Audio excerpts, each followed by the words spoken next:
आप सबके अंदर विराजमान परमपिता को मेरा प्रणाम। वो परमात्मा रोम रोम में, प्रत्येक जीव में, प्रकृति में, प्रत्येक जगह विराजमान होते हैं, लेकिन उनको खोजने के लिए, पाने के लिए अनेक मार्ग संतों ने बनाए। उन्हीं के ऊपर चलते हुए जीव उस परम तत्व तक पहुंच पाए। कुछ विशेष आत्माएं जो धरा के ऊपर आई, अवतार के रूप में, संतों के रूप में, सिद्धों के रूप में, उन्होंने उस परमात्मा का वर्णन किया, मार्ग दिखाया। उसके ऊपर चलने का जो लोगों को मालूम नहीं था कि परमात्मा नाम का कोई तत्व है, कैसे पहुंचा जाता है, कोई ऐसी वस्तु, कोई ऐसी ताकत जो पूरे ब्रह्मांड को चलाती है, सूर्य से लेकर के और चंद्रमा तक सब उससे प्रकाशित होते हैं। सूर्य का अपना प्रकाश नहीं होता, ये उस परमात्मा का प्रकाश है, ये उस तेज का प्रकाश है। जिस प्रकार से मनुष्य के अंदर अगर ये आत्मा निकल जाए, आँखों से कुछ भी दिखाई नहीं देता, कानों से कुछ भी सुनाई नहीं देता, हाथ कोई काम के नहीं रहते, पैरों के अंदर ताकत नहीं रहती और सारे के सारे शरीर के अंग अपने आप काम छोड़ने लगते हैं। उसी प्रकार से जिस प्रकार से ये शरीर उस परमात्मा के कारण से चलायमान है, चल रहा है, गतिमान है, कार्य कर रहा है, प्रत्येक कार्य उसके जो अंदर आत्मा बैठी हुई है, वो अगर वो आत्मा निकल जाए तो आप क्या कार्य कर पाएंगे, कैसे कर पाएंगे, कैसे सब कुछ हो पाएगा। बिल्कुल सब कुछ शांत हो जाएगा और वो एक मुर्दा शरीर हो जाएगा जिसके अंदर कोई प्रतिक्रिया नहीं होगी। चाहे हिलाते रहो, डुलाते रहो, कुछ भी करते रहो, उसके चीरते रहो, फाड़ते रहो, हाथ पैर काट दो, कोई प्रभाव नहीं होगा।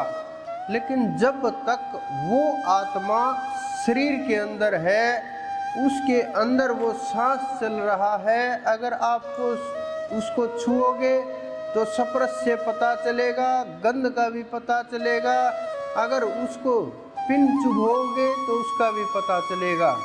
तो उसी प्रकार से सूर्य का जो तेज है, सूर्य के अंदर भी उसी का तेज है। जब वो निकल जाएगा तो वो तेजवान नहीं रहेगा, क्योंकि जब इस सृष्टि का अंत होता है, प्रलय आती है, ये धरा बिल्कुल डुबो दी जाती है, सब नष्ट हो जाता है, प्रकृति समाप्त हो जाती है, तो सूर्य भी अपने स्थान को छोड़ करके वहीं पर चला जाता है। जब तक नई सृष्टि की रचना नहीं होती, तब तक इसी प्रकार से वो अपने लोकों के अंदर घूमता रहता है और शांत हो जाता है।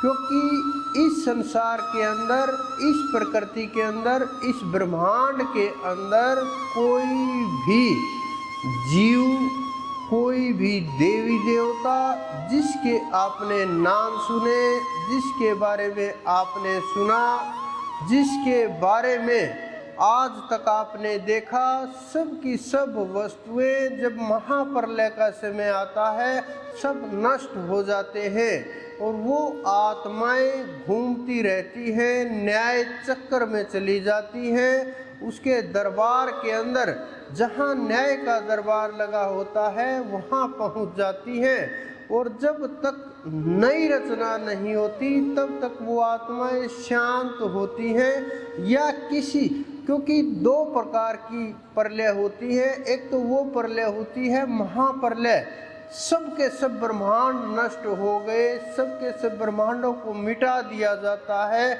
और स्वयं के अंदर स्थित हो जाता है, जिसको आप कोई निराकार कहता है, कोई परम तत्व कहता है, कोई पूर्ण पुरुष कहता है, कोई सच्चे बादशाह, अलग अलग नामों से उसको बखान किया गया है। वहाँ जा कर के वो आत्मा रहती है।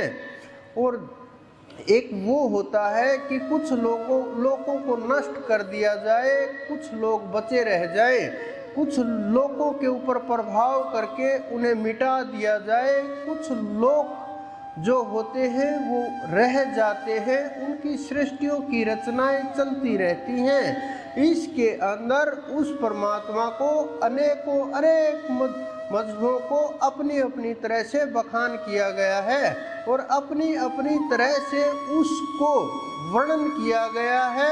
उसको पाने के लिए अनेक विधियां उत्पन्न की गई हैं, उन विधियों के ऊपर चलने के लिए रास्ते दिखाए गए हैं। क्योंकि जो संत महात्मा होते हैं उनकी नज़रों के अंदर भेद नहीं होता, क्योंकि वो जानते हैं कि ये सब के सब जीव हैं, सबके अंदर परमात्मा विराजमान है।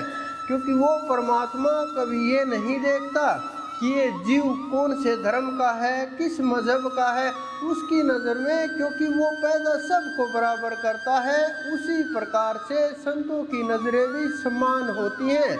जो जिस मार्ग से चलना चाहता है, जो जिस मार्ग से प्रयास कर रहा है, वो उसी मार्ग से उसको पहुंचाने के लिए रास्ता खोल देते हैं। क्योंकि जिस प्रकार से आपने देखा होगा धोबी को कि किसी भी धर्म का कपड़ा आए, किसी भी मजहब का कपड़ा आए, रोगी का आए, चाहे किसी के ज़्यादा गंदे कपड़े आए, किसी डॉक्टर के आए, उसको कोई फर्क नहीं पड़ता। क्योंकि उसको तो उबाल करके वो उनको मैल निकाल देना होता है, पवित्र कर देने होते हैं, साफ सफाई कर देनी होती है। उसी प्रकार से संतों को इन वस्तुओं से, इन सांसारिक मतभेदों से, सांसारिक मजहबों से फर्क नहीं पड़ता, उनकी नज़रों में भेद नहीं होता।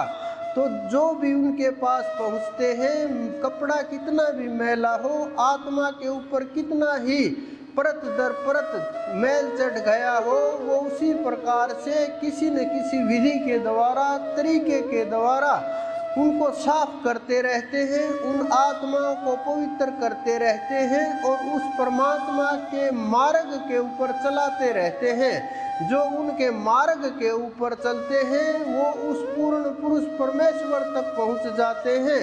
कुछ लोग उसको साकार रूप में मानते हैं, कुछ लोग निराकार रूप में मानते हैं, कुछ लोग देव रूप में मानते हैं, कुछ लोग अवतार रूप में मानते हैं, कुछ अनेक पीर पैगंबर गिरी पुरी अनेक रूपों में उस परमात्मा को मानते रहते हैं। सब